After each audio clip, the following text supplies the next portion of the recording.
नमस्कार दोस्तों, मेरा नाम मनोज कुमार है। गौरव कंप्यूटर ज्ञान में आपका स्वागत है। दोस्तों, कंप्यूटर फंडामेंटल का ये पार्ट 3 है और आज हम तीसरा पार्ट में सीखेंगे कंप्यूटर जनरेशन। तो मैं आपको ये कहूँगा कि कंप्यूटर फंडामेंटल का फर्स्ट पार्ट देखिए, उसके बाद सेकंड पार्ट देखिए, उसके बाद इसको थर्ड पार्ट देखिए। तो आज हम लोग क्या सीखेंगे? Computer generation. ठीक है, तो चलिए सबसे पहले आते हैं दोस्तों कि 1947 में क्या हुआ। 1947 में एक अमेरिका ने एक लैब बनाया। उस लैब का नाम था AT&T और इस लैब में ये लैब बनाया यानी कि लेबोरेटरी बनाया। इसके अंदर कंप्यूटर बनाए जाते हैं दोस्तों। इसके अंदर कंप्यूटर बनाए जाते हैं और इसका फुल फॉर्म यहाँ पर आप देख लीजिए, American telephone and telegraph company. इसका फुल फॉर्म है, यहाँ पर आप देख सकते हैं।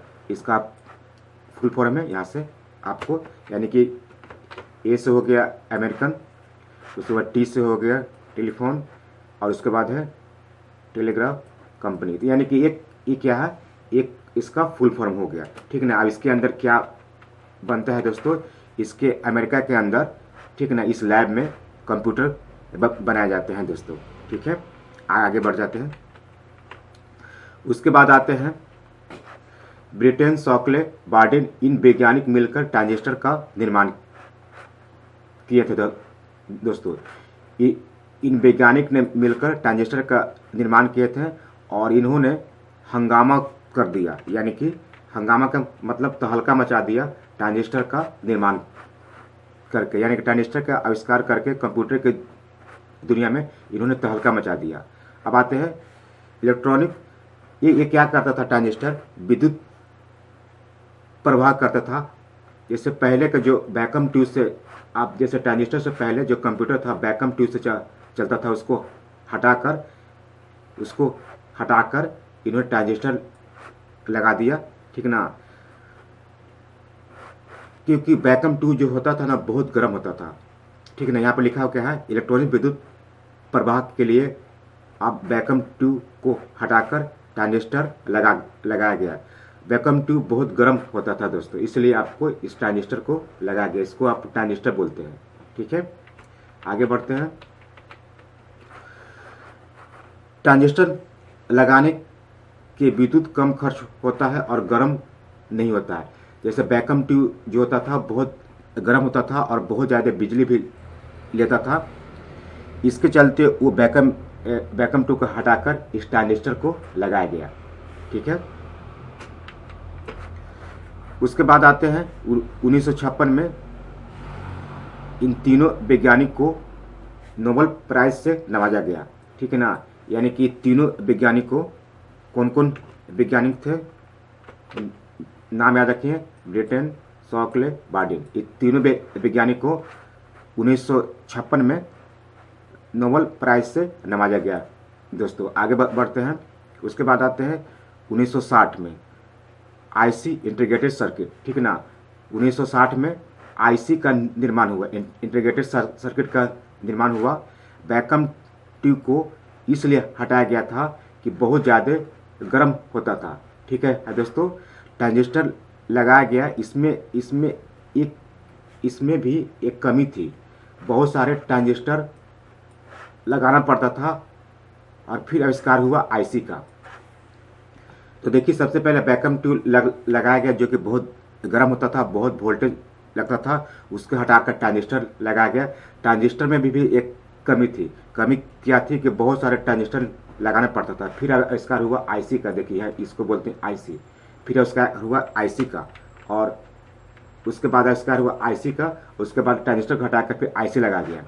देखिएगा, ट्रांजिस्टर को हटाकर इंटीग्रेटेड सर्किट लगाया गया क्योंकि ट्रांजिस्टर बहुत सारे लगाना पड़ता था और विद्युत भी कम खर्च होता था। ठीक है ना, यानी कि आपको ट्रांजिस्टर को हटाकर अब आईसी लगाया गया है क्योंकि ट्रांजिस्टर बहुत सारे लगाना पड़ता था और विद्युत बहुत ज़्यादा खर्च होता था, इसीलिए अब आईसी का निर्माण हुआ। इतने बड़ा आईसी में ट्रांजिस्टर बहुत सारे इसमें फिट किया, इसके भी अंदर भी आपका ट्रांजिस्टर लगाया गया था। ठीक है ना, और जितना बड़ा ट्रांजिस्टर होता था उतने ही बड़ा आईसी में बहुत सारे ट्रांजिस्टर फिट कर दिया गया कि ताकि बिजली की खपत कम हो और जगह भी कम ले। यानी कि आईसी किस लिए बनाया गया। देखिएगा वैक्यूम ट्यूब को इसलिए हटाया गया कि बहुत ज़्यादा गर्म होता था और बहुत ज़्यादा वोल्टेज रहता था। उसके बाद आया ट्रांजिस्टर आया, तो ट्रांजिस्टर आ गया तो वोल्टेज तो कम हुआ, लेकिन ट्रांजिस्टर बहुत सारे लगाना पड़ता था। उसके बाद आया आईसी के निर्माण। तो आईसी इतनी बड़ा आईसी में बहुत सारा ट्रांजिस्टर फिट कर दिया गया, इसी के अंदर ट्रांजिस्टर फिट कर दिया गया और जगह भी कम छेका और बिजली भी कम लिया। ठीक है, अब आते हैं जॉन किल्वी ने बनाया था। ट्रांजिस्टर को हटाकर इंटीग्रेटेड सर्किट लगाया गया। ठीक ना, और यानी कि जॉन किल्वी ने बनाया था। ठीक ना, ट्रांजिस्टर को हटाकर इंटीग्रेटेड सर्किट लगाया गया। ठीक ना, और ये जो ट्रांजिस्टर जो मतलब ये जो सिलिकॉन एंड जर्मेनियम धातु के बनी हुई है। ठीक है ना, ट्रांजिस्टर को मिलाकर इंटीग्रेटेड सर्किट बनाया गया था। ठीक है, उसके बाद आते हैं नीचे 1971 में क्या हुआ, वैक्यूम ट्यूब को हटाकर ट्रांजिस्टर लगाया गया और ट्रांजिस्टर को हटाकर आईसी लगाया गया और आईसी को हटाकर यानी कि आईसी को हटाकर माइक्रो प्रोसेसर लगाया गया। अब यहाँ पर आ जाते हैं दोस्तों, यानी कि वैक्यूम ट्यूब को हटाकर ट्रांजिस्टर लगाया गया, ट्रांजिस्टर को हटाकर आईसी लगाया गया और आईसी को हटाकर माइक्रो प्रोसेसर लगाया गया। ठीक है ना, तो माइक्रो प्रोसेसर का भी काम वही होता है। ठीक है ना, अब आते हैं micro processor chips. Micro processor chip का भी काम होता है इंटीग्रेटेड सर्किट को फ्लो करवाना, विद्युत को प्रवाह करवाना। माइक्रो चिप्स में ट्रांजिस्टर एंड इंटीग्रेटेड सर्किट लगे होते थे। इसके अंदर भी ट्रांजिस्टर और इंटीग्रेटेड सर्किट दोनों लगे हुए रहते हैं। ठीक है ना, उसके बाद आते हैं नीचे माइक्रो प्रोसेसर चिप्स ही सारे पार्ट्स को विद्युत पहुंचाता है मदरबोर्ड पर। ठीक है ना, यानी कि माइक्रो प्रोसेसर क्या काम है, विद्युत को पहुंचाना। ठीक है ना, और कहाँ लगता है, मदरबोर्ड पर लगे हुए रहते हैं। ठीक है ना, सभी को विद्युत पहुंचाता है, जहाँ इनपुट डिवाइस हो, जहाँ आउटपुट डिवाइस हो, जहाँ मदरबोर्ड पर जितने सारे पार्ट्स लगे हुए रहते हैं सभी को विद्युत पहुंचाना, यानी कि करंट देता ही है। ठीक है ना, यानी कि वैक्यूम ट्यूब का भी काम यही था, विद्युत प्रवाह करना। ट्रांजिस्टर का भी काम यही था, विद्युत प्रवाह करना। और ये प्रोसेसर का भी काम क्या था, विद्युत प्रवाह करना, यानी कि सभी पार्ट्स को, माउस के, कीबोर्ड का जितने भी पार्ट्स होते हैं, जितने भी मदरबोर्ड में पार्ट्स लगे रहते हैं, सबको विद्युत पहुंचाने का काम करता है ये माइक्रो प्रोसेसर। ठीक है ना, अब आते हैं और इसमें सब फिट हो जाता है, जैसे ट्रांजिस्टर, आईसी सब इसमें आपको फिट करके बनाया गया था। अब आते हैं फर्स्ट माइक्रो प्रोसेसर इंटेल 4004 था। ठीक है ना, फर्स्ट माइक्रो प्रोसेसर, कोई पूछेगा कि फर्स्ट माइक्रो प्रोसेसर कौन था, तो इंटेल 4004 यानी कि ये था। ठीक है दोस्तों, और ये कौन बनाया था, तो इनका नाम यहाँ पर ही देख लीजिए, इनका नाम यहाँ पर आप देख लीजिए, यानी कि 2 आदमी मिलकर इसको बनाया था।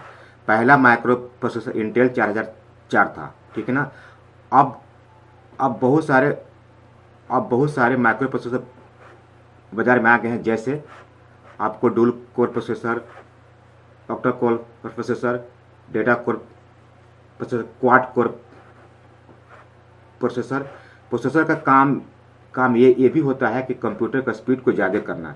जितने अच्छा प्रोसेसर रहेगा वो कंप्यूटर आपको उतने अच्छा काम को करेगा। ठीक है दोस्तों, अब आते हैं जनरेशन ऑफ कंप्यूटर, पहला पीढ़ी। फर्स्ट जनरेशन ऑफ कंप्यूटर, पहला पीढ़ी। कोई पूछेगा कि फर्स्ट जनरेशन कब से कब था, तो आपको बताना 1942 टू 1955 के आसपास। ठीक है ना, आप देखिए विद्युत प्रवाह के लिए, इलेक्ट्रिक सिग्नल के लिए वैक्यूम ट्यूब का इस्तेमाल किया गया था। ठीक है ना, विद्युत के लिए वैक्यूम ट्यूब था और स्टोरेज के लिए मैग्नेटिक टेप था। ठीक है ना, मैग्नेटिक टेप को एक रील भी कहते हैं।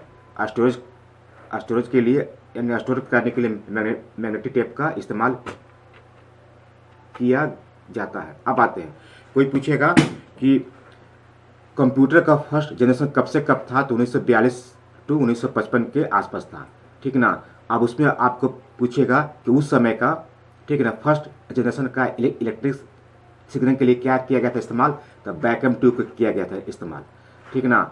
अब स्टोरेज के लिए क्या किया गया था इस्तेमाल, तो मैग्नेटिक टेप, यहाँ पे देखिए इसको मैग्नेटिक टेप बोलते हैं। यानी कि फर्स्ट जनरेशन में विद्युत प्रवाह के लिए, यानी कि इलेक्ट्रिक सिग्नल के लिए बैकएम ट्यूब का हुआ था इस्तेमाल, ठीक है ना। और उसका जनरेशन था 1942 टू 1955 के आसपास, और स्टोरेज के लिए मैग्नेटिक टेप का हुआ था इस्तेमाल, ठीक है। आगे नीचे आ जाते हैं। पहला पीढ़ी के अंदर मशीनी भाषा का इस्तेमाल किया गया था 0 और 1। किसी नहीं जानता था कि जावा क्या है, यानी कोई नहीं जानता था कि जावा क्या है, C++ क्या है, किसी भी भाषा का जानकारी नहीं था। लोग 0 और 1 पर ही कोडिंग करते थे। कोडिंग मतलब क्या होता है, प्रोग्रामिंग करना, ठीक है ना। ये सब पहला पीढ़ी था। मशीनी लैंग्वेज, मशीनी भाषा का इस्तेमाल किया जाता था, यानी कि 0 और 1 का। पहला पीढ़ी में स्पीड नापी जाती थी मिलीसेकंड, देखिएगा, पहला पीढ़ी में स्पीड नापी जाती थी मिलीसेकंड में, कैलकुलेशन मिलीसेकंड में ही होती थी। अब आते हैं नीचे, बैच प्रोसेसिंग ऑपरेटिंग सिस्टम का इस्तेमाल करते थे। बैच प्रोसेसिंग ऑपरेटिंग सिस्टम का इस्तेमाल करते थे। तो बैच प्रोसेसिंग ऑपरेटिंग सिस्टम क्या होता है, एक जैसे दिखने वाले, एक जैसे काम करने वालों को बैच बनाना, प्रोग्रामों को बैच बनाते थे और कंप्यूटर को दे देते थे, ठीक ना। देखिएगा, एक जैसे दिखने वाले, एक जैसे काम करने वाले प्रोग्रामों को बैच बनाते थे और कंप्यूटर को दे देते थे। अब यहाँ पर देखिएगा, अब एक साथ बहुत सारे काम करते हैं कंप्यूटर, ठीक ना। पहले एक बार में एक ही काम करते थे, ठीक ना, लेकिन अब क्या है, अब एक साथ बहुत सारे काम करते हैं, ठीक ना। बहुत सारे आप टैब खोल सकते हैं, बहुत सारे विंडो खोल सकते हैं।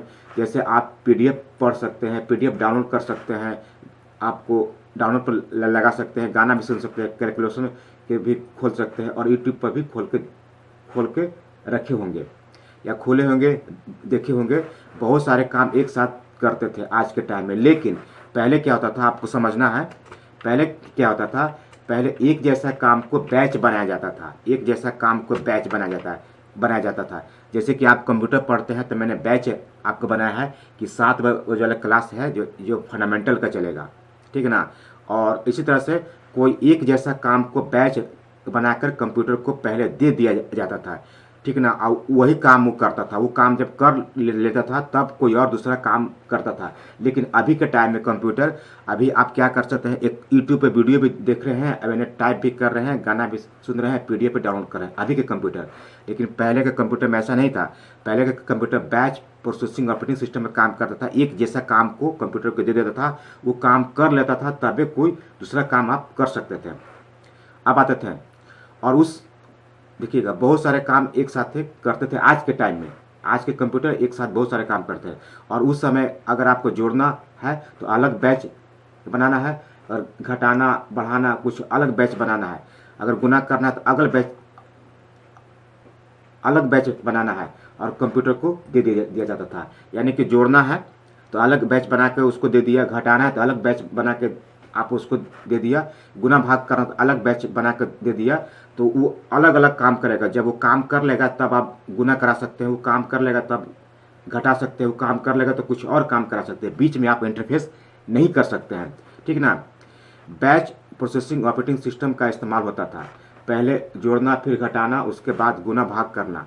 जब तक इन तीनों काम नहीं कर लेगा तब तक आप आगे बीच में कोई हस्तक्षेप नहीं कर सकते हैं। पूरा काम करने के बाद ही कोई और आप काम उसको दे सकते हैं। अगर कोई गलती हो जाए तो बीच में आप रोक नहीं सकते हैं, ठीक है ना। अगर गलती भी हो गया तो बीच में कोई रोक नहीं सकते हैं, वो काम कर लेगा तभी आपको कुछ और आप उसको सुधार के उसको काम फिर से देख सकते हैं। उसके बाद आते हैं यूनिबैक और यूनिबैक 1 और मार्क 1। इन तीनों कंप्यूटर का निर्माण पहला पीढ़ी में हुआ था, ठीक ना। और एक और हुआ था, पंच कार्ड का भी निर्माण हुआ था पहला पीढ़ी में। मेमोरी स्टोर करने के लिए पंच कार्ड का इस्तेमाल हुआ था। तो 0101 से स्टोर होती थी, ठीक ना। मरकरी पदार्थ हमारी फर्स्ट जनरेशन में यूज हुआ था, ठीक ना। तो ये सब फर्स्ट जनरेशन का आपको कंप्यूटर था दोस्तों। तो मैंने आपको डीपली में आपको समझा दिया।